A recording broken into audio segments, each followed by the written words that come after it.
ഫ്ലൈറ്റിൽ കയറി കുറച്ച് നേരം കഴിഞ്ഞപ്പോൾ എയർ ഹോസ്റ്റസ് വന്നിട്ട് ബോർഡിംഗ് പാസ് ചോദിച്ചു.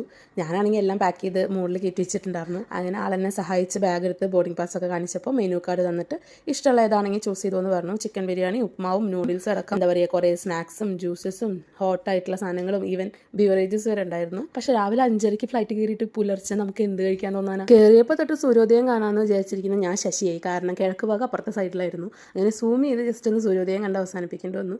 ആ കയറിയപ്പോൾ തൊട്ട് ഞാൻ 2 വിൻഡോയിലായിട്ട് മാറി മാറി നോക്കിക്കൊണ്ടിരിക്കുകയായിരുന്നു. വെളിച്ചം വന്നാൽ ഈ സൂര്യോദയത്തിൻ്റെ സമയത്ത് ആ മേഘങ്ങളൊക്കെ കാണാൻ നല്ല ഭംഗിയാണ് കേട്ടോ. അപ്പോഴേക്കും നമ്മുടെ ഫുഡ് സെറ്റായിട്ടുണ്ട്. അങ്ങനെ അവസാനം ഒരു സ്നിക്കേഴ്സ് വാങ്ങിച്ച് കൈ പിടിച്ച് പോകാമെന്ന്. പിന്നെ ഇതുവരെ കഴിക്കാത്തൊരു സാധനമായിരുന്നു ഹോട്ട് ചോക്ലേറ്റിൻ്റെ ഹേസൽ നട്ട് ഇട്ടിട്ടുള്ള ഹോട്ട് ചോക്ലേറ്റ്. അപ്പോൾ അതൊരെണ്ണം പറഞ്ഞു, അത് കൊണ്ടുവന്ന് തന്നു. പിന്നെ എന്താ വേണ്ടതെന്ന് വെച്ചപ്പോൾ ഞാനൊരു റോസ്റ്റഡ് ആയിട്ടുള്ള കാഷ്യൂ നട്ട്സ് പറഞ്ഞു, അതും കൊണ്ടുവന്നു. പക്ഷെ അത് കണ്ടപ്പോൾ ഞാൻ ഞെട്ടിപ്പോയി. കാരണം 200 രൂപ റേറ്റുള്ള സാധനമാണ്. ആകെ ഒരു പിടി തികച്ചുണ്ടാവില്ല. ഫ്ലൈറ്റിൽ അങ്ങനെ ആവിയായിരിക്കും, അറിയില്ല. അപ്പോൾ അത് രണ്ടും കൊടുന്നു. റോസ്റ്റഡ് കാഷ്യൂ നട്ട് ഞാനപ്പോൾ കഴിച്ചില്ല, ഞാൻ കൈ പിടിച്ചു. ഒന്നാമത്തെ രാവിലെ ഒന്നും കഴിക്കാനുള്ള ഒരു മൂഡ് ഉണ്ടായിരുന്നില്ല.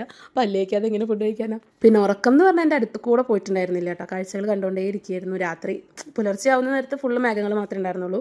പിന്നെ ഓരോന്നോരോന്നായിട്ട് കണ്ടു തുടങ്ങി. കുറേ മലകളും അതിനോട് ചേർന്ന് ഒരു തടാകം പോലെയൊക്കെ കണ്ടു. അവിടെ തൊട്ട് പിന്നെ ഫുൾ ടൈം ഞാൻ തലയും താഴ്ത്തിട്ട് കാഴ്ചകൾ കണ്ടുകൊണ്ടേ ഇരിക്കുകയായിരുന്നു. ഇപ്പോൾ ഏകദേശം നമ്മൾ എത്താറായി തോന്നുന്നു. ആ റോഡൊക്കെ കണ്ടാൽ തന്നെ അറിയാം UAE ആവാറായി എന്നുള്ളത്. രാവിലെ ആവുന്നതോറും എല്ലാം കൂടുതൽ വ്യക്തതയിലേക്ക്